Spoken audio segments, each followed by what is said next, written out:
Caravan എന്ന് പറയുന്ന ഒരു കാര്യത്തെ പറ്റി പറയുമ്പോൾ നമുക്ക് നിങ്ങൾ ഓടിക്കുന്ന പോലെ ഒരു വലിയ വണ്ടി, ഒരു കാരവൻ, കിടക്കാനുള്ള സൗകര്യം, കുക്കിംഗ് ചെയ്യാനുള്ള സൗകര്യം, ബാത്റൂം, ഇങ്ങനെയുള്ള സംഭവം. ഇത് കാരവൻ എന്ന് പറഞ്ഞൊരു കൺസെപ്റ്റ് മാത്രമേ നമുക്ക് ഇപ്പോൾ ഉള്ളൂ.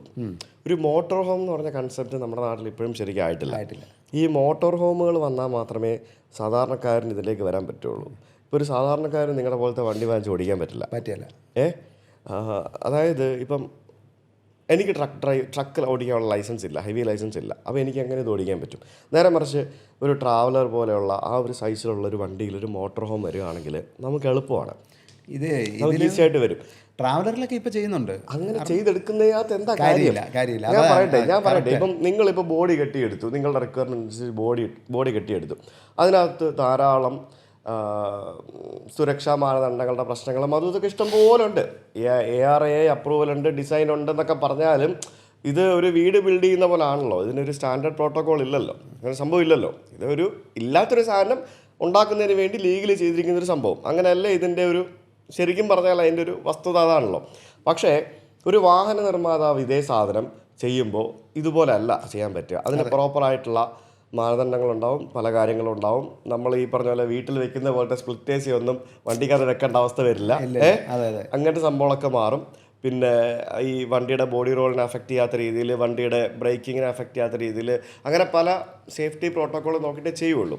അപ്പോൾ അങ്ങനെ ഒരു വാഹന നിർമ്മാതാവ് ഇപ്പോൾ നമ്മുടെ ഫോഴ്സ് തന്നെ നോക്കട്ടെ, ഫോഴ്സ് തന്നെ ഇത്തരത്തിലൊരു വണ്ടിയുമായിട്ട് ഇറങ്ങിക്കഴിഞ്ഞാൽ ഇത് വാങ്ങാൻ, കാരണം അവർക്കൊരു റിസർച്ച് ആൻഡ് ഡെവലപ്മെൻറ്റ് ഉണ്ടെങ്കിൽ അത് ചെയ്താലേ ഇത് ഇറക്കാൻ പറ്റുള്ളൂ.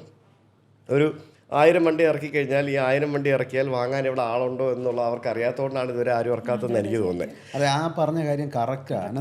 കമ്പനി കാരവൻ ബിൽഡ് ചെയ്ത് വരണം വെളിയിൽ. ഒരു ഈ പറയുന്ന യൂറോപ്പിലൊക്കെ ഉള്ള പോലെ അങ്ങനെ വന്നാലേ പറ്റുള്ളൂ. അത് ഈ കാരവൻ്റെ തന്നെയല്ല, ഈ നൈറ്റ് സർവീസ് ബസ് പോലും ബോഡി ബിൽഡർമാർ ഒരുപാട് ഒന്നും ശ്രദ്ധിക്കത്തില്ല, ചുമ്മാ വെട്ടിക്കൂട്ടം എങ്ങനെയും ഉണ്ടാക്കി വിടുകയുള്ളൂ. പക്ഷേ കമ്പനി ബോഡിയാണെങ്കിൽ അതിൻ്റേതായ ക്വാളിറ്റി ഉണ്ടാവും, ഭയങ്കര വ്യത്യാസം ഉണ്ടാവും.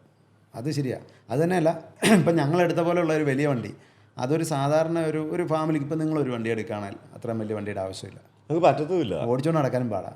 അത് വലിയ വണ്ടി ഓടിച്ച് പരിചയമുണ്ടെങ്കിലേ അതുകൊണ്ട് നടക്കാൻ പറ്റുള്ളൂ.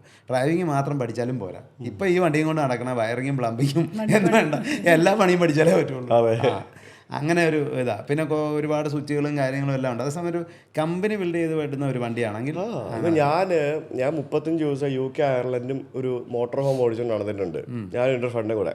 ഞങ്ങൾ എൻ്റെ 35 ദിവസം അതിൽ തന്നെ ഭക്ഷണം ഉണ്ടാക്കി, അതിൽ തന്നെ കിടന്നുറങ്ങി. 4 പേർ കിടന്നുറങ്ങാൻ പറ്റും. ഒരു ബാത്റൂം ഉണ്ട്, അതിൽ തന്നെ കുളിക്കാനും എല്ലാ പരിപാടികളും പറ്റും. ഞങ്ങളുടെ ആ ഓഫീസ് റൂം എല്ലാം ഉണ്ട്, അതിനകത്ത് എല്ലാ സംഭവങ്ങളും ഉണ്ട്. ഞങ്ങളൊരു കാർ ഓടിച്ച് നടക്കുന്ന ലാഘവത്തിൽ ആ വണ്ടി ഓടിച്ചു നടന്നത്. ഭയങ്കര സിമ്പിളായിരുന്നു, അത്ര എളുപ്പമായിരുന്നു. എല്ലാം ഒട്ടും കോംപ്ലിക്കേറ്റഡ് അല്ല, എല്ലാം സിമ്പിളാണ്. ആകെ ഒറ്റ കാര്യം, 2 ദിവസം കൂടുമ്പോൾ ടോയ്ലറ്റ് വേസ്റ്റ് പൗഡർ സാധനം അത് എടുത്ത് കളയുക, ഡിസ്പോസ് ചെയ്യുക, വെള്ളം നിറയ്ക്കുക, അത്ര കാര്യം, ബേസിക് കാര്യങ്ങൾ. വെള്ളം നിറയ്ക്കുക, വേസ്റ്റ് വെള്ളം കളയുക, അത് ചുമ്മാ വഴിയിലൊഴുക്കി കളയാൻ പറ്റില്ലല്ലോ. അത്തരം കാര്യങ്ങൾ നോക്കുക എന്നുള്ളത് മാത്രമേ ഉള്ളൂ. അതിൻ്റെ പ്രോപ്പറായിട്ട് ക്യാമ്പ് സൈറ്റുകളുണ്ട്, ക്യാമ്പ് സൈറ്റുകളിൽ എല്ലാ സൗകര്യങ്ങളും ഉണ്ടാവും. ക്യാമ്പ് സൈറ്റുകൾ തന്നെ വേണമെങ്കിൽ ബാത്റൂമുകൾ വേറെ ഉണ്ടാവും. ഇതിൽ കുളിക്കേണ്ടാത്തവർക്ക് അവിടെ പോയി കുളിക്കാം. അപ്പോൾ അങ്ങനെ ഇതൊരു കൾച്ചർ ലോകമെമ്പാടും ഉണ്ട്. നമുക്കിവിടെ ഇപ്പോഴും ഇത്രയും വലിയ രാജ്യമായിട്ടും ആയില്ല. അത് ഭയങ്കര ഒരു വിഷമം ഒരു കാര്യമാണ്. അതല്ലല്ലോ, ശരിക്കും ഈസി ആയിട്ട് ചെയ്യാൻ പറ്റുന്നതാണ്. ശരിക്കും കേരളത്തിൽ കാരവൻ പാർക്കുകളൊക്കെ ഉണ്ടെന്ന് പറഞ്ഞാലും ഒന്നുമില്ല. ഇവിടെ ക്യാരവനെ അറിയുള്ളൂ, മോട്ടോർ ഹോം കൺസെപ്റ്റ് ഇല്ലെന്നേ. ഇല്ല, അതെ. ക്യാരവൻ എന്ന് പറഞ്ഞാൽ എന്താ, മോട്ടോർ ഹോം എന്ന് പറഞ്ഞാൽ എന്താ, സ്വന്തമായിട്ട് ഓടിച്ച്. ഇപ്പം നിങ്ങൾ ആരെങ്കിലും ഓടിക്കുന്ന വണ്ടിയിൽ ഇതേപോലെ കയറി ഇരുന്ന് പോകാൻ നിങ്ങൾ ഇഷ്ടപ്പെടുമോ? ഇല്ല. ഇഷ്ടപ്പെടുമോ? നമുക്ക് സ്വന്തമായിട്ട് ഓടിച്ചോണ്ട് പോയി, നമുക്ക് സ്വന്തമായിട്ട് പ്രൈവസിയോട് കൂടി പോയിട്ട് വരണ്ടേ. അതെ, അല്ലാതെ ആരെങ്കിലും ഓടിക്കുന്ന വണ്ടിയിൽ നമ്മൾ കയറി പോകുന്നതിന് എന്ത് ഫണ്ടാവില്ല. അതാണ് ഇവിടുത്തെ ടൂറിസം അധികാരികൾ ചെയ്തു വെച്ച കാരവൻ പാർക്ക്.